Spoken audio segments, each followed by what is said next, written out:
guys, it's Crystal from the Abundantly Blessed Homestead, where we use the wisdom of our ancestors to make amazing, nourishing, delicious meals for our family and grow some of our own food.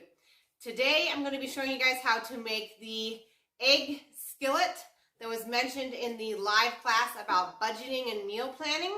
I'm going to go ahead and walk you guys through this. Now, the version I'm going to make is the same version that I ran the ingredients for. You could obviously stuff this egg skillet with all sorts of things like mushrooms, green peppers, onions, all of the good stuff. This is just a basic breakfast that I included as part of the budget that I discussed on our live class. So let's get started.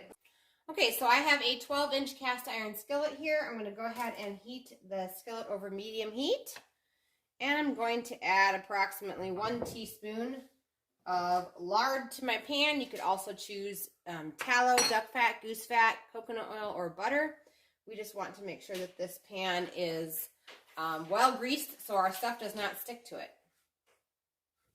Okay, so into this medium-sized bowl, I went ahead and cracked a dozen eggs. And then we are going to add 1 teaspoon of onion powder,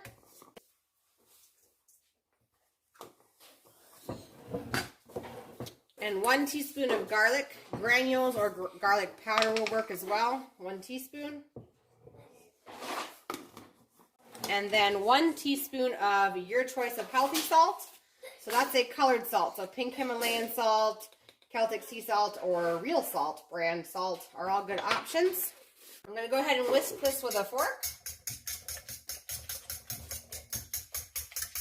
Now, I did want to mention that if you guys are following that meal plan did not include spices. So there are a few things that you would want to already have on hand, like onion powder and garlic powder. I did not include those because most people's cabinets already have them.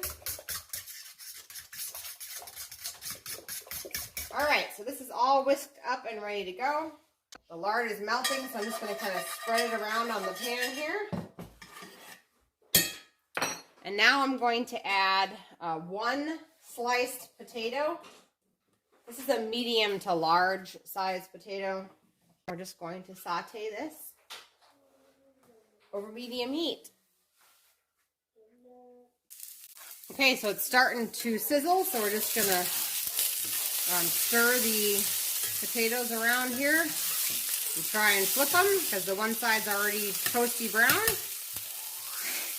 And then we'll cook for about another 3 to 5 minutes on the other side.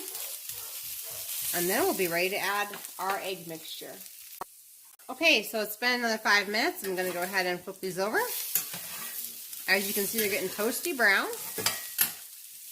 We're going to spread them back out in a single layer on the bottom of the pan. Okay, so now that they're all flipped over, we're going to go ahead and take a fork and we're just going to puncture one of the potatoes to make sure it's soft, which they are. So the next step then is to add our egg mixture that we already scrambled.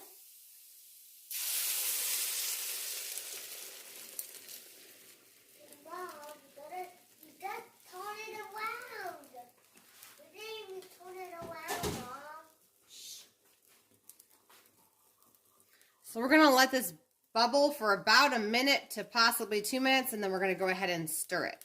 Okay, so we're going to go ahead and let this cook for about a minute, and then we're going to go ahead and stir it with our spatula. And like I said at the beginning of this video, you could have added onions and green peppers to the sauteing stage when we were cooking the potatoes. You could add mushrooms, you could add breakfast sausage. This is just a very, very basic egg skillet that you could use if you're trying to save on your budget and you didn't want to purchase those other things. But you sure could add extra ingredients to this to make it a little more bulkier and more flavorful.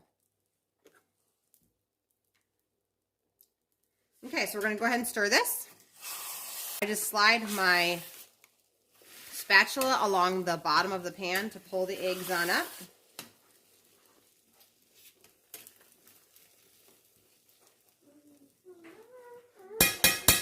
Okay, we're going to let this cook for a few more minutes until it looks like it's mostly cooked through. Okay, so this is looking mostly cooked through, so I'm going to go ahead and add 1 cup of cheddar cheese to the top.